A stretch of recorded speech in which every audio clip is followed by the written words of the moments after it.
شباب اليوم صعدنا دشر، هاي البارحة جبناها.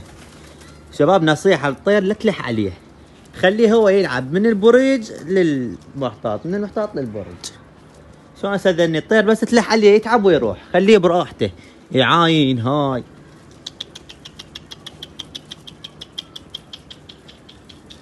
خليه يلعب هو وحيده، دبله اكل ينزل وصعده.